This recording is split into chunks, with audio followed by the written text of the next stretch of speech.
நண்பர்கள் அனைவருக்கும் வணக்கம். இன்னைக்கு இந்த காணொலியில ஒரு அருமையான கதையை தான் நான் உங்களுக்காக கொண்டு வந்திருக்கேன். இந்த கதையை பொறுத்த வரைக்கும் விராஜ் அப்படின்ற ஒரு கோடீஸ்வரர் இருக்காரு. இவர் சிக்னல்ல நிக்கும் போது அங்க கண்ணு தெரியாத ஒரு பொண்ணை பாக்குறாரு. அந்த பொண்ணுக்கு உதவி செஞ்சு வீட்டுக்கு கூட்டு வர்றாரு. இவர் வீட்டுக்கு கூட்டு வந்ததுக்கு அப்புறம் தான் நிறைய அதிர்ச்சி காத்துட்டு இருக்கு. அதெல்லாம் என்னன்றத முழு கதையை பார்த்து நீங்க தெரிஞ்சுக்கோங்க. முழு கதைக்குள்ள போறதுக்கு முன்னாடி இது வரைக்கும் நம்ம சேனலை சப்ஸ்கிரைப் பண்ணாம இருக்கீங்கன்னா கண்டிப்பா சப்ஸ்கிரைப் பண்ணிக்கோங்க. ஏற்கனவே இந்த மாதிரி வித்தியாசமான நிறைய கதைகளை போட்டிருக்கோம். அந்த கதைகளும் நிச்சயமா உங்களுக்கு பிடிக்கும். இந்த கதைக்குள்ள போறதுக்கு முன்னாடி ஒரு லைக் மட்டும் போடுங்க. அப்பதான் உங்களை மாதிரி பாக்குற நிறைய பேர்கிட்ட இந்த வீடியோ சஜஷன்ல போய் காட்டும். இப்ப நம்ம முழு கதைக்குள்ள வந்துடலாம். கோடீஸ்வரரான விராஜ காட்டுறாங்க. இவரை பொறுத்த வரைக்கும் ஏகப்பட்ட பிசினஸ் பண்ணிட்டு இருக்காரு. அதாவது இவரோட ஃபேமிலி தான் வந்து அந்த பிசினஸ் எல்லாம் தொடங்கி இருப்பாங்க. இப்ப மேனேஜ் பண்ற ஒர்க்கை தான் இவர் பண்ணிட்டு இருக்காரு.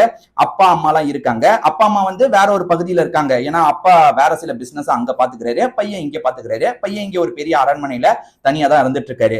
இவரை பொறுத்த வரைக்கும் ரொம்ப பரபரப்பா இருப்பாரு. அந்த வேலை இந்த வேலைன்ற மாதிரி அலைஞ்சுக்கிட்டே இருப்பாரு. அந்த மாதிரி இப்ப கார்ல தான் பிசினஸ் விஷயமா பேசுறதுக்காக இவர் கார்ல போயிட்டு இருக்காரு. அப்படி போற வழியில வந்து கார் வந்து ரொம்ப நேரமா ஒரு சிக்னல் கிட்ட நிக்குது. அங்க ஒரு ஏழை பெண் இருக்கிறத கவனிக்கிறாரு. அந்த பொண்ணுக்கு கண்ணு தெரியாது போல. அந்த பொண்ணை பொறுத்த வரைக்கும் யாசகம், அதாவது பிச்சை மாதிரி எடுத்துட்டு இருக்காங்க. பக்கத்துல நிறைய பேர் இருக்காங்க. அதாவது நிறைய பேர் இருக்கிற இடத்துல தான் அந்த பொண்ணுமே வந்து சோகமா உட்காந்து பிச்சை எடுத்துட்டு இருக்காங்க. என்னமோ அந்த பொண்ணை பார்க்கும்போது இவருக்கு ரொம்ப பாவமா இருக்கு. ஏன்னா வந்து அந்த பொண்ணு வந்து சமீப காலமா தான் பிச்சை எடுக்க வாய்ப்பு இருக்கு. ஒரு பணக்கார வீட்டு பொண்ணு இங்க இருக்கிற மாதிரியே இருக்கேன்ற மாதிரி இவருக்கு தோணுது. அந்த பொண்ணியை தான் பார்த்துட்டு இருக்காரு. இதை தாண்டி அந்த பொண்ணு ரொம்ப அழகா வேற இருக்காங்க. அந்த பொண்ணியே பார்த்துட்டு இருக்காரு. அந்த சமயம் சில பசங்க வந்து அந்த பொண்ணு கிட்ட கெலாட்டா பண்றாங்க. அந்த வழியா போன ரவுடி பசங்க சிலர் வந்து அந்த பொண்ணு கிட்ட கெலாட்டா பண்றாங்க. இதை பாக்குற இவருக்கு கோவம் வருது. இவருமே வந்து இறங்கி போலாமா வேணாமான்னு ஒரு யோசனையில இருக்கும் போது அவனுக்கு ஒரு ஸ்டேஜ்ல டச் பண்ணி பேசுறதெல்லாம் பண்றாங்க. ரொம்ப மோசமா நடந்துக்கிறாங்க. இதை பாக்குற விராஜுக்கு ரொம்ப கோவம் வந்துருது. இவர் வண்டியை விட்டு இறங்க போகும்போது டிரைவரா வேணாம்னு சொல்றாரு. இல்ல அப்படின்ற மாதிரி இவர் அந்த இடத்துக்கு வராரு. என்ன ஓவரா பண்ணிட்டு இருக்கீங்கன்ற மாதிரி அந்த பசங்களை எதிர்த்து பேசும்போது அந்த பசங்க வந்து எதுக்கு பிரச்சனை, நம்ம கிளம்பிடலான்ற மாதிரி யோசிக்கிறாங்க. சரின்ற மாதிரி அமைதியா அங்க இருந்து போயிடுறாங்க. இவருமே நீ ஓகே தானமா அப்படின்ற மாதிரி இந்த பொண்ணு கிட்ட கேட்கும்போது உதவி பண்ணதுக்காக இந்த பொண்ணு நன்றி சொல்லிட்டு இருக்காங்க. தொடர்ச்சியா இவங்க பிரச்சனை பண்ணிருக்காங்க போல. அதாவது இவர் இன்னைக்கு பார்த்திருக்காரு. ஆனா தொடர்ச்சியாவே அந்த பசங்க வந்து இந்த பொண்ணு கிட்ட பிரச்சனை பண்ணிக்கிட்டே இருந்திருக்காங்க. இந்த பொண்ணை பத்தி விசாரிக்கிறாரு. இந்த பொண்ணு வந்து பேரு நைனான்ற மாதிரிலாம் சொல்றாங்க. அவனுங்க கையை பிடிச்சி இழுக்கிற மாதிரிலாம் பண்ணாங்கல்ல. அப்ப இந்த பொண்ணு கீழே விழுந்திருப்பாங்க. அதுல வந்து கையில லைட்டா காயம் பட்டிருக்கு, கையில அடிபட்டிருக்கு. வா நம்ம எங்கேயாவது வந்து சின்னதா ஒரு கிளினிக்கு போய் ட்ரீட்மெண்ட் பார்த்துக்கலாம்னு போது இல்ல சார் அதெல்லாம் பரவாயில்ல, அடிக்கடி இது நடக்கிறது அப்படின்னு சொல்லும் போது இல்லம்மா கையில அடிபட்டிருக்கு, செப்டிக் ஆயிட்டா பிரச்சனை, நம்ம ஒரு கிளினிக்கு போய் சின்ன இதுதானே பார்த்துக்கலான்ற மாதிரி சொல்லும் போது இவங்களுமே சரின்ற மாதிரி ஏத்துக்கிறாங்க. இவர் கார்ல தான் கூட்டு போறாரு.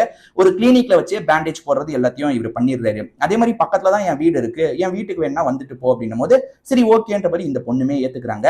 இவர் வந்து அந்த பொண்ணை வீட்டுக்கு கூட்டு போறாரு. அந்த பொண்ணு கிட்ட ஒரு பேக் மட்டும் இருக்கு. அதாவது அந்த பொண்ணோட திங்ஸ் எல்லாம் வச்சிருக்க மாதிரி ஒரு பேக் மட்டும் இருக்கு. இவருமே வீட்டுக்கு கூட்டு வந்துடுறாரு. ஏமா இந்த நிலைமைக்கு வந்தேன்னு கேட்கும் போது அதாவது வந்து உன்னை பார்த்தா பணக்கார வீட்டு பொண்ணு மாதிரி இருக்கே, நீ சாதாரண ஏழை வீட்டு பொண்ணு மாதிரி இல்ல, எதாவது பிரச்சனையா என்ன ஆச்சு அப்படின்னு கேட்கும் போது இவங்க அலை மட்டும் செய்யறாங்க. இவங்களை பத்தி எதுவுமே சொல்ல மாட்டாங்க. சரி நீ சாப்பிடு அப்படின்ற மாதிரி இவர் சாப்பாடு எல்லாம் வச்சிட்டு இருக்காரு. எப்பவுமே ரொம்ப ஏழை வீட்டு பொண்ணா இருக்கிற பட்சத்துல அவங்க என்ன பண்ணுவாங்க, சாப்பாடை சாதாரணமா சாப்பிடுவாங்கல்ல. ஆனா இந்த பொண்ணு அங்க ஸ்பூனு ஃபோக்லாம் இருக்கிறத பார்த்தோன்னே என்ன பண்றாங்கன்னா அதை வச்சுதான் சாப்பிடுறாங்க. இவங்க சாப்பிடுறதுல இருந்து எல்லாமே வந்து இது ஒரு பணக்கார வீட்டு பொண்ணுன்ற மாதிரி தான் இவருக்கு தோணுது. இந்த பொண்ணுக்கு பின்னாடி ஏதோ இருக்கு, அதை நம்ம கிட்ட சொல்ல தயங்குறா போல. அதாவது இந்த பொண்ணு வந்து வேற ஏதோ ஒரு சூழ்நிலையில இப்படி இருந்திருக்கா, நம்ம அது என்ன ஏதுன்னு தெரிஞ்சுக்கிட்டா கொஞ்சம் சரி பண்ணலாமேன்ற மாதிரி தான் இவரு யோசிக்கிறாரு. சரி நீ சாப்பிட்டு இந்த ரூம்ல ரெஸ்ட் எடுத்துக்கோ, அதுக்கப்புறம் நீ கிளம்பணும்னா கிளம்பிக்கோ அப்படின்ற மாதிரிலாம் சொல்றாரு. சரின்ற மாதிரி இந்த பொண்ணுமே ஏத்துக்கிறாங்க. இப்ப இவர் இருக்காரு பாத்தீங்களா, இவரோட ரூம் வந்துடுறாரு. அதாவது இவரோட வீடு பெரிய வீடுல, அதுல இவருக்கு ஆபீஸ் ரூம் மாதிரி ஒரு இடம் இருக்கும். அந்த இடத்துக்கு வந்து இவரோட வேலையெல்லாம் பார்த்துட்டு இருக்காரு. அப்படி வேலையை பார்த்துட்டு இருக்கும் போதுதான் ஒரு பழைய ஃபைல், அதாவது இவருக்கான ஃபைலை வந்து ஒரு கபோர்ட்ல வந்து தேடுறதுக்காக இவர் போகும்போது தெரியாதனமா ஒரு பழைய ஃபைல் இருக்குல்ல அங்க விழுது. அது வந்து மெடிக்கல் சம்பந்தப்பட்ட ரிப்போர்ட் ஃபைலா இருக்கும். அதை செக் பண்ணும் போதுதான் இவருக்கு ஆக்சிடென்ட் ஆனப்ப நடந்த மெடிக்கல் ரிப்போர்ட் தான் இதுன்றது தெரிய வருது. இவருக்கு வந்து 6 வருஷத்துக்கு முன்னாடி ஒரு ஆக்சிடென்ட் நடந்திருக்கும். அந்த ஆக்சிடென்ட்டை பத்தி இவருமே இந்த இடத்துல யோசிச்சுலாம் பாக்குறாரு. அந்த ஆக்சிடென்ட்ல இவர் ரொம்ப கஷ்டப்பட்டிருப்பாரு போல. ஒரு 15 நாள் 20 நாள் கிட்ட ஹாஸ்பிட்டல்ல இருந்திருப்பாரு. அதெல்லாம் இவரோட மைண்டுக்குள்ள ஓடிட்டு இருக்கு. இவருமே வந்து கொஞ்சம் டிஸ்டர்ப்டா ஃபீல் பண்றாரு. சரி அந்த பொண்ணு என்ன பண்றா பாக்கலான்ற மாதிரி இவருமே அந்த பொண்ணை பாக்குறதுக்காக போறாரு. இவர் வரது கூட அந்த பொண்ணுக்கு தெரியல. அந்த பொண்ணு பேரு நைனான்னு சொல்லியிருப்பேன். அந்த பொண்ணுக்கு இவர் வரது கூட தெரியல.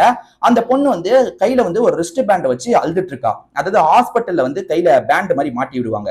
பெரிய பெரிய ஹாஸ்பிட்டல்ல வந்து பேஷண்ட் நம்பர் இது அப்படின்ற மாதிரி நம்பர் போட்டு டீடைல் எல்லாம் போட்டு ஒரு பேண்ட் மாதிரி மாத்தி விடுவாங்க. அந்த பேண்டை பார்த்து இந்த பொண்ணு ஃபீல் பண்ணிட்டு இருக்கா. இந்த பொண்ணு என்ன ஒரு பேண்டா பார்த்து ஃபீல் பண்ணிட்டு இருக்காளே அப்படின்ற மாதிரி இவர் லாங்ல இருந்து கவனிச்சிட்டு இருக்காரு.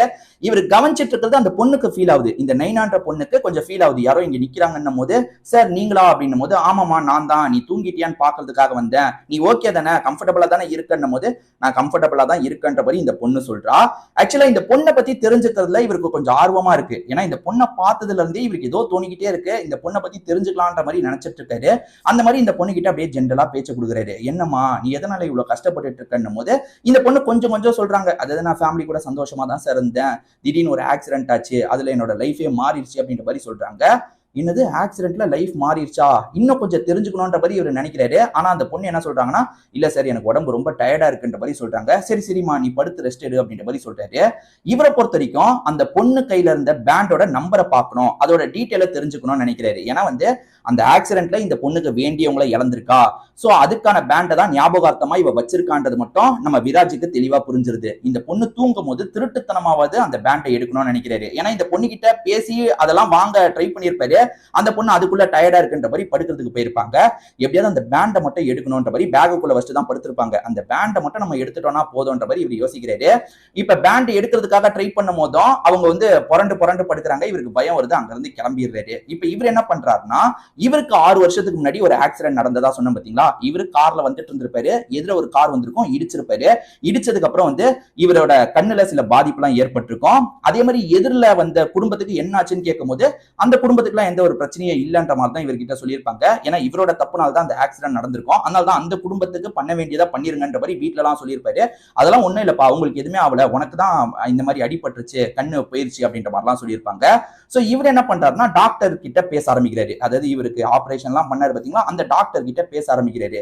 அந்த டாக்டர் கிட்ட பேசும்போது இந்த மாதிரி உங்களுக்கு கண்ணு போயிருச்சுன்ற நிலைமை வந்தது, அப்போ வந்து அவைலபிளா கண்ணு இருக்கான்னு பார்த்தோம், நல்ல சமயமா உங்களுக்கு அப்ப கண்ணு கிடைச்சது, உடனே ஆபரேஷன் முடிச்சிட்டோம், இதுதான் நடந்தது, எதுக்காக இப்ப திடீர்னு இதை பத்தி கேக்குறீங்கன்ற மாதிரி அந்த டாக்டர் கேட்கிறாரு. இவர் போன் மூலியமா தான் டாக்டர் அப்ரோச் பண்றாரு, கேட்கிறாரு. டாக்டருமே வந்து இதை எதுக்காக திடீர்னு கேக்குறீங்கன்னு போது, இல்ல டாக்டர் சாதாரணமா தான் கேட்டேன் அப்படின்ற மாதிரி இவருமே சமாளிச்சிடுறாரு. இப்ப விராஜை பொறுத்த வரைக்கும் படுத்து ரெஸ்ட் எடுக்கலாம்னு யோசிக்கிறாரு. ஆனா இவருக்கு தூக்கமே வர மாட்டேங்குது. விராஜ் மனசுக்குள்ள ஏதோ ஒருத்தலாவே இருக்கு, நம்ம எதுக்காக அந்த பொண்ணை சந்திக்கணும், எதுக்காக அந்த பொண்ணை நம்ம காப்பாத்தணும், வீட்டுக்கு கூட்டு வரணும், ஏதோ தப்பா இருக்கே. நம்ம ஆக்சிடென்ட் நடந்த காலகட்டம், அதாவது ஒரு ஹாஸ்பிட்டல்ல நம்ம இருந்தோம்ல, அதே ஹாஸ்பிட்டல்ல தான் இந்த பொண்ணும் சேர்க்கப்பட்டிருக்கா, இவளுக்கு கண்ணு போனதுக்கு நம்ம ஏதாவது விதத்துல காரணமா இருப்போமா அப்படின்ற மாதிரிலாம் இவருக்கு ஒரு மாதிரி உறுத்தலாவே இருக்கு. அதை நினைச்சுதான் இவர் ரொம்ப ஃபீல் பண்ணிட்டு இருக்காரு. இவரை பொறுத்த வரைக்கும் ஏற்கனவே வந்து அந்த பேண்டை எடுக்கலாம், டீட்டெயில எடுக்கலான்னு ட்ரை பண்ணாரு, அந்த அட்டெம்ப்ட் ஃபெயில் ஆயிடுச்சுல. ஏன்னா அந்த பொண்ணு புரண்டு புரண்டு படுத்துட்டு இருந்திருப்பாங்க, அந்த அட்டெம்ப்ட் ஃபெயில் ஆயிருக்கும். சரி நம்ம வந்து அந்த பேண்ட்ல டீட்டெயில் இருக்கும், பேசிக் டீட்டெயில் இருக்கும், அந்த டீட்டெயில நம்ம தெரிஞ்சுக்கிட்டா ஏதாவது சம்பந்தம் இருக்கான்றதை நம்ம தெரிஞ்சுக்க முடியும். அப்படி சம்பந்தம் இல்லைன்னா நம்ம நிம்மதியா இருக்கலாம், அப்படி சம்பந்தம் இருக்குன்னா அதை நம்ம தெரிஞ்சுக்கிட்டு தான் ஆகணும்ன்ற மாதிரி இவருமே இந்த வாட்டி அந்த பொண்ணோட ரூம்குள்ள பொறுமையா வந்துட்டு இருக்காரு. அந்த பொண்ணு ஒரே மாதிரிதான் படுத்துட்டு இருக்காங்க. சரி இப்ப எடுத்தா கரெக்டா இருக்கும்ன்ற மாதிரி இவரும் கஷ்டப்பட்டு அப்படியே பொறுமையா ஜிப்பை திறக்கிறாரு. ஒரு ஸ்டேஜ்ல அது எங்க இருக்குன்றதை கண்டுபிடிச்சு நைஸா அதை எடுத்துட்டு போகும்போது அவங்க புரண்டு படுக்கிறாங்க. இவருமே பயந்து நிக்கிறாரு. நல்ல வேலையா அந்த பொண்ணு வந்து இவர் வந்ததை ஃபீல் பண்ணல, அவங்க சாதாரணமா தான் படுத்துட்டு இருக்காங்க. இவருமே அங்க இருந்து கிளம்ப ஆரம்பிச்சிடுறாரு. இப்ப பேண்ட் இவருக்கு கிடைச்சிருச்சு. பேண்ட் கிடைச்சதுல வந்து டீட்டெயில பாக்குறாரு. சோ என்னன்னா இவருக்கு ஆக்சிடென்ட் ஆச்சு பாத்தீங்களா, ஏறக்குறைய அதே டைம்ல தான் வந்து இந்த பொண்ணுக்கு வேண்டியவங்களும் இருக்காங்க, இந்த பொண்ணுமே இருந்திருக்கா போல. ஏன்னா வந்து அந்த பேண்ட் வந்து இந்த பொண்ணுக்கு வேண்டியவங்க, அதாவது பேரண்ட்ஸோட தான் இருக்க வாய்ப்பு இருக்குன்னு இவர் நினைக்கிறாரு. இதை பத்தின எல்லா டீட்டெயிலையும் எடுக்கணும்ன்ற மாதிரி யோசிக்கிறாரு. நம்ம டாக்டர் கிட்ட பேச வேணாம், ஏன்னா டாக்டர் கிட்ட பேசாம நமக்கு தெரிஞ்ச ஒரு அண்ணன் இருக்காருல அவர்கிட்ட பேசலாம் அப்படின்ற மாதிரி இவருமே அவர்கிட்ட பேசுறதுக்கான வேலை எல்லாத்தையும் பண்றாரு. அவர்கிட்ட வந்து 6 வருஷத்துக்கு முன்னாடி நடந்தது உங்களுக்கு ஞாபகம் இருக்குல்ல, நான் இந்த ஹாஸ்பிட்டல்ல இருந்தேன்ல, இந்த பொண்ணுமே இங்கதான் இருந்திருக்கா, இந்த பொண்ணை பத்தி ஏதாவது எடுக்க முடியுமா அப்படின்னும் போது அவர் வந்து ஒரு விஷயத்த வந்து மறைக்கிறாரு, ரொம்ப தயங்குறாரு. அதாவது டாக்டர் சம்பந்தப்பட்ட ஒரு விஷயத்த சொல்றதுக்கு இந்த அண்ணன் தயங்குறாரு. அண்ணன் எதுனாலும் என்கிட்ட சொல்லுங்க அப்படின்னும் போது அந்த அண்ணனுமே தயங்கி தயங்கி ஒரு உண்மையை சொல்ல ஆரம்பிக்கிறாரு. அன்னைக்கு நடந்தது என்ன தெரியுமா தம்பின்ற மாதிரி சொல்றாரு. என்ன நடந்ததுன்னு இப்பதான் தெளிவா தெரியுது. ஆக்சுவலா என்னன்னா நம்ம விராஜ் வந்து ஒரு மீட்டிங் எல்லாம் முடிச்சுட்டு கார்ல வந்துட்டு இருந்திருப்பாரு. அப்படி கார்ல இவர் வந்துட்டு இருக்கும் போது செம்மையா தூக்க கலக்கம் வருது. ஏன்னா வந்து இவர் அந்த பிசினஸ் மீட்டிங்ல வந்து ரொம்ப நேரம் இருக்கிற மாதிரி ஆயிருக்கும். தூக்க கலக்கத்துல தான் இவர் காரை ஓட்டிட்டு வந்துட்டு இருக்காரு. அப்ப எதிர ஒரு ஃபேமிலி கார்ல வந்துட்டு இருக்காங்க. இவரோட கவனக்குறைவுனால இவர் அந்த ஃபேமிலியை அடிச்சு தூக்கிடுறாரு. சோ வேணும்ட்டே பண்ணல, தெரியாதனமா இவர் இடிச்சிடுறாரு. ஒரு பெரிய ஆக்சிடென்ட் ஏற்பட்டது. அந்த ஃபேமிலியை பொறுத்த வரைக்கும் அப்பா அம்மா ஒரு பொண்ணு, அந்த பொண்ணு வேற யாரும் கிடையாது, நைனான்ற பொண்ணா தான் இருப்பாங்க. அந்த நைனா பொண்ணுக்கு பயங்கர அடிபட்டது. பேரண்ட்ஸ் வந்து ஸ்பாட்லயே இறந்து போயிடுறாங்க. இந்த பொண்ணுக்கு அடிபட்டது. அதே மாதிரி இந்த சைடு விராஜுக்கு அடிபட்டது. சோ வந்து அங்க வர டீம் இருக்காங்க பாத்தீங்களா, இவங்க 2 பேரையும் ஹாஸ்பிட்டலுக்கு எல்லாம் கொண்டு வந்துடுறாங்க.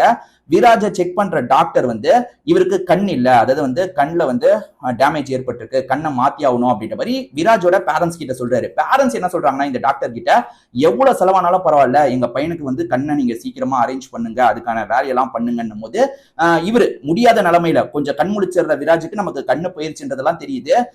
எதிர வந்த ஃபேமிலிக்கு என்னாச்சு, அவங்க எல்லாம் ஓகேல அப்படின்ற மாதிரிலாம் கேட்டுட்டு இருக்காரு. ஏன்னா இவர் மேல தப்பு இருக்குல்ல, அந்த கில்ட்னால இப்படி கேட்கிறாரு. பேரண்ட்ஸ் வந்து அவங்களுக்கு இந்த மாதிரி ஆனதை பத்தி சொன்னா பையன் வந்து கவலைப்படுவான்றதுக்காக அதெல்லாம் ஒண்ணும் இல்ல, அவங்களும் ஓகேவா தான் இருக்காங்க, நீ வந்து ரெஸ்ட் எடுப்பா அப்படின்ற மாதிரி இவரை தூங்க வச்சிருப்பாங்க. ஆக்சுவலா அந்த ஃபேமிலியை பொறுத்த வரைக்கும் ஸ்பாட்லயே அப்பா அம்மா இறந்து போயிட்டாங்கன்னு சொன்ன பாத்தீங்களா, அந்த பொண்ணு வந்து துடிச்சிட்டு இருந்திருப்பாங்க, ஹாஸ்பிட்டலுக்கு எல்லாம் கொண்டு வந்திருப்பாங்க. அதாவது நைனா துடிச்சிட்டு இருந்திருப்பாங்க, ஹாஸ்பிட்டலுக்கு எல்லாம் கொண்டு வந்திருப்பாங்க. அப்படி கொண்டு வந்ததுக்கு அப்புறம் அந்த பொண்ணுகிட்டயும் அசைவு போயிருது, அந்த பொண்ணுகிட்டயும் அசைவு இல்லாம இருக்கு. இந்த சமயத்துலதான் இந்த விராஜுக்கு கண்ணு தேவைப்படுதுல, இப்படி வந்ததுல அப்பா அம்மாவோட கண்ணு மேட்ச் ஆகாது, ஆனா இந்த பொண்ணோட கண்ணு மேட்ச் ஆகுது. நெய்னாவை பொறுத்த வரைக்கும் உயிர் இல்லாம இருக்காங்கல்ல, நெய்னாவோட கண்ணு வந்து விராஜுக்கு பொருத்துற மாதிரி பொருத்தமா இருக்கு. இந்த பொண்ணு தான் இறந்து போயிட்டால, இவளோட கண்ணை யூஸ் பண்ணிக்கலான்ற மாதிரி டாக்டர் அதுக்கான ப்ரொசீஜர் எல்லாம் பண்ண ஆரம்பிக்கிறாரு. அவங்க இறந்து போயிட்டாங்கன்ற மாதிரி கன்ஃபார்ம் பண்ணிடுறாங்க. அதனால ஆபரேஷன் பண்ணி கண்ணை எடுத்துடலாம், விராஜுக்கு பொருத்திடலான்ற மாதிரிலாம் டாக்டர் எல்லா வேலையும் பண்ணிட்டு இருக்காரு. ஆக்சுவலா இந்த ப்ராசஸ் ஆல்மோஸ்ட் வந்து கண்ணெல்லாம் இவங்க எடுக்கும் போதுதான் அந்த பொண்ணு கிட்ட அசைவு தெரியுது. இப்ப டாக்டர் நல்லா செக் பண்றாரு. இதுக்கு முன்னாடி வேற ஒரு டாக்டர் தான் செக் பண்ணி கன்ஃபார்ம் பண்ணியிருப்பாரு. இவருமே ஆபரேஷனுக்கு முன்னாடி பேருக்கு செக் பண்ணியிருப்பாரு. ஆனா அப்ப அந்த பொண்ணு கிட்ட பெருசா வந்து உயிர் இருந்த மாதிரி இல்ல. ஆனா இப்ப நாடி கொஞ்சம் துடிக்கிறத பார்த்தோன்னே இவர் ஷாக் ஆயிடுறாரு. நல்லா செக் பண்ணும் போது அந்த பொண்ணு உயிரோட இருக்கிறது தெரியுது. ஆனா உயிரோட இருக்கும் போதே இவர் அந்த கண்ணை எடுத்துட்டாரு. இந்த டாக்டரை பொறுத்த வரைக்கும் நைனாவோட கண்ணை தான் எடுத்திருப்பாரு. இப்ப நைனா உயிரோட வேற இருக்காங்க, அந்த பிரச்சனையை இவர் ஃபேஸ் பண்ணி ஆகணும். ஆனா அதுக்கு முன்னாடி இதை வச்சு நிறைய காசு பார்க்கணும்ன்ற மாதிரி டாக்டர் முடிவு பண்ணிட்டாரு. ஏன்னா விராஜோட பேரண்ட்ஸ் என் பையனுக்கு கண்ணு வேணும், நீங்க ஏதாவது பண்ணுங்க, எவ்வளவு செலவானாலும் பரவாயில்லன்ற மாதிரி விராஜோட அப்பா சொன்னார்ல, இதை வச்சு நம்ம ஒரு பெரிய காசு பார்க்கலாம்னு முடிவு பண்ணிடுறாரு. இப்ப விராஜோட அப்பாவை கூப்பிட்டு பேசுறாரு. இந்த மாதிரி ஒரு பகுதியில கண் இருக்கு, அரேஞ்ச் பண்றதுக்கு இவ்வளவு செலவாகும், இவ்வளவு கேட்கறாங்க, உங்களுக்கு ஓகேவான்ற மாதிரிலாம் பேசுறாரு.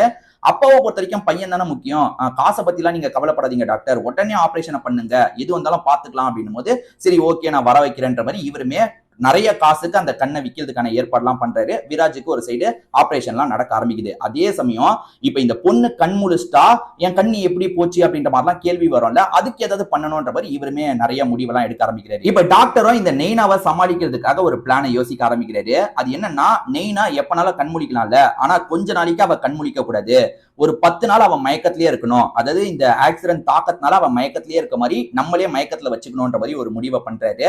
அப்படியே ஒரு 10 நாள் ஓடுது. அதுக்கப்புறம் தான் அந்த பொண்ணு கண் முழிக்கிறாங்க. அப்படி கண் முழிச்சவங்க வந்து என்னாச்சு, என் பேரண்ட்ஸ்க்கு என்னாச்சுன்னு கேட்கும்போது, ஆக்சிடென்ட் ஆச்சுல, அதுல உன்னோட பேரண்ட்ஸ் தவறிட்டாங்கம்மா, அதே மாதிரி உன்னோட கண்ணுல வந்து அந்த கண்ணாடி எல்லாம் குத்தி கண்ணு டேமேஜ் ஆயிடுச்சு, உன் கண்ணு இப்ப இல்ல, கண் பார்வை இல்ல, அதனாலதான் கண் பார்வை போயிருக்குன்ற மாதிரி அந்த பொண்ணை கொஞ்சம் கொஞ்சமா நம்ப வைக்கிறாரு. இதுக்கு நடுவுல போலீஸ் விசாரணை எல்லாம் நடந்திருக்கோம் பாத்தீங்களா, போலீஸ முடிஞ்ச அளவுக்கு இவர் சரி கட்டி இருப்பாரு. ஒரு பக்கம் விராஜோட அப்பா இந்த ஆக்சிடென்ட்டை பத்தி பெருசா வெளியே வரக்கூடாது, வந்தா நம்ம பையனோட கரியருக்கு ப்ராப்ளம் வரும்ன்ற மாதிரி யோசிச்சு போலீஸுங்களை கொஞ்சம் கண்ட்ரோல் பண்ணியிருப்பாரு. அதை டாக்டர் இவருக்கு சாதகமா பயன்படுத்திக்கிறாரு. சோ அந்த விசாரணை பெரிய லெவல்ல நடக்கல. இந்த பொண்ணுகிட்ட என்ன சொல்றாருன்னா, ஆக்சிடென்ட் பண்ணது யாருன்னு கூட தெரியலமா, இந்த மாதிரி ஆயிருச்சு அப்படின்ற மாதிரிலாம் இந்த பொண்ணை கொஞ்சம் கொஞ்சமா நம்ப வைக்கிறாரு. இவங்களால ஏத்துக்கவே முடியல, நமக்கு வந்து ஆக்சிடென்ட் ஆனதுக்கு அப்புறம் கண் பார்வைலாம் தெரியதானே செஞ்சது, அதுக்கப்புறம் எப்படி கண் பார்வை போச்சு அப்படின்ற மாதிரிலாம் யோசிக்கிறாங்க. அதே மாதிரி வந்து பேரண்ட்ஸ் இறந்து போயிட்டாங்கல்ல, பேரண்ட்ஸ் சம்பந்தப்பட்ட திங்ஸ் எல்லாத்தையும் இந்த பொண்ணுகிட்ட ஒப்படைக்கிறாங்க. அப்பதான் வந்து அந்த பேரண்ட்ஸ்க்கு யூஸ் பண்ண பேண்ட் இருக்கு பாத்தீங்களா, அதெல்லாம் இந்த பொண்ணுகிட்ட ஒப்படைச்சிருப்பாங்க. பேரண்ட்ஸ் அநியாயத்துக்கு போயிட்டாங்க, இந்த பொண்ணுக்கு என்ன பண்றதுன்னு தெரியல, கண் பார்வை வேற போயிருச்சு. அப்படிதான் இந்த பொண்ணு வந்து பிச்சை எடுக்கிற வேலையெல்லாம் பார்க்க ஆரம்பிச்சிருப்பாங்க, ரொம்ப கஷ்டத்துல இருந்திருப்பாங்க. இது எல்லாத்தையுமே நம்ம விராஜ் வந்து கதையா தான் கேட்டுட்டு இருக்காரு. சோ டாக்டர் இவ்வளவு பண்ணிருக்காரு, இல்ல நம்ம அப்பாவுக்கு பெரிய லெவல்ல சம்பந்தம் இல்லைனாலும் அப்பாவுமே வந்து அந்த இடத்துல என்ன எதுன்றதை பார்த்துருக்கலாம், அப்பாவும் பார்க்காம விட்டுட்டாரு, நம்மளால ஒரு பொண்ணோட லைஃபே இப்படி ஸ்பாயில் ஆயிருச்சு, நம்ம ஏதாவது பண்ணணும்ன்ற மாதிரிலாம் யோசிக்க ஆரம்பிக்கிறாரு. இவருக்கு ரொம்ப கில்ட்டா இருக்கு. முதல்ல டாக்டரை சந்திக்கிறாரு, அவருக்கு எதிராக கண்டிப்பா கம்ப்ளைண்ட் கொடுப்பன்ற மாதிரிலாம் சொல்றாரு. உனக்காக தான் நான் இப்படி பண்ணேன்னு டாக்டர் பேசி புரிய வைக்கிறாரு. இல்ல டாக்டர், நீங்க உங்களுக்காக பண்ணீங்க, உங்களோட லாபத்துக்காக பண்ணீங்கன்ற மாதிரி இவருமே அபிஷியலா நான் கம்ப்ளைண்ட் பண்ணுவேன்ற மாதிரி சொல்லிடுறாரு. அடுத்ததான் இந்த நெய்னாவை பாக்குறதுக்காக வராரு. இந்த நெய்னா கிட்ட பொறுமையா பேச ஆரம்பிக்கிறாரு. உனக்கு இந்த மாதிரி நடந்தது இல்ல, எதிர வந்த காரே என்னோட கார் தான் அப்படின்ற மாதிரி சொல்றாரு. அதை கேட்டு இவங்க ஷாக் ஆகுறாங்க. விதிதான் 6 வருஷம் கழிச்சு நம்மளை திரும்பி சந்திக்க வச்சிருக்கு போல, அதாவது உன்னை பார்க்கும் போதுல இருந்து எனக்கு ஏதோ தோணுச்சு, ஏதோ இந்த பொண்ணு விஷயத்துல நம்ம தப்பு பண்ணிட்டுமான்ற மாதிரியே எனக்கு தோணுச்சு. சோ இப்ப எனக்கு எல்லாமே தெரிய வந்துருச்சுன்னு இவர் இவர் எல்லா விஷயத்தையும் சொல்றாரு. கவலைப்படாத, உன் கண் பார்வை கிடைக்கிறதுக்கு என் சைட்ல இருந்து என்ன பண்ண முடியுமோ எல்லா விஷயத்தையும் நான் பண்றேன். உன் லைஃபை சரி பண்றது என்னோட பொறுப்புன்ற மாதிரி சொல்றாரு. இந்த பொண்ணுமே இதை கேட்டு கொஞ்சம் நிம்மதியாகுறாங்க. அதுக்கப்புறம் அந்த கண்ணுக்காக இவர் வந்து எல்லா இடத்துலயும் வந்து அபிஷியலா என்ன பண்ணுமோ அதெல்லாம் பண்ணிட்டு இருக்காரு. ஒரு ஸ்டேஜ்ல இவங்களுக்கு மேட்சான கண்ணு கிடைக்குது. இவருமே ஆபரேஷன் பண்ணி அவங்களுக்கு கண் பார்வையை வர வச்சிடுறாரு. அவங்கள பொறுத்த வரைக்கும் இவருக்கு ரொம்ப நன்றிலாம் சொல்றாங்க. நீங்க தெரியாம தான் அந்த தப்பு நடந்தது. ஆனா உங்களுக்கு தெரிஞ்சதுல இருந்து சரி பண்ணணும்னு நினைச்சு இவ்வளவு விஷயங்கள் பண்ணிருக்கீங்க. நான் உங்களை என்னைக்குமே மறக்க மாட்டேன் அப்படின்ற மாதிரி நன்றிலாம் சொல்லிட்டு இருக்காங்க. இவரை பொறுத்த வரைக்கும் நான் என் கவனக்குறைவால தான் அந்த ஆக்சிடென்ட் நடந்தது, என்ன மன்னிச்சிரு அப்படின்ற மாதிரிலாம் கேட்கிறாரு. எனக்கு புரியுது, நான் உங்களை மன்னிச்சிட்டேன் அப்படின்ற மாதிரி அவங்களுமே மன்னிச்சிடுறாங்க. சோ இவங்க 2 பேரோட சந்திப்பு இவங்க 2 பேரோட லைஃபையும் அப்படியே மாத்துதுன்ற மாதிரி காமிச்சு இந்த கதை முடியுது. கண்டிப்பா இந்த கதை உங்க எல்லாருக்குமே பிடிச்சிருக்கும்னு நம்புறேன். இந்த வீடியோ உங்களுக்கு பிடிச்சிருந்ததுன்னா கண்டிப்பா ஒரு லைக் மட்டும் போடுங்க. அப்பதான் உங்களை மாதிரி பாக்குற நிறைய பேர்கிட்ட இந்த வீடியோ சஜஷன்ல போய் காட்டும். திரும்பி வேற ஒரு காணொலியோட உங்களை வந்து நான் சந்திக்கிறேன். அது வரைக்கும் உங்ககிட்ட இருந்து விடைபெறுறேன். நன்றி, வணக்கம்.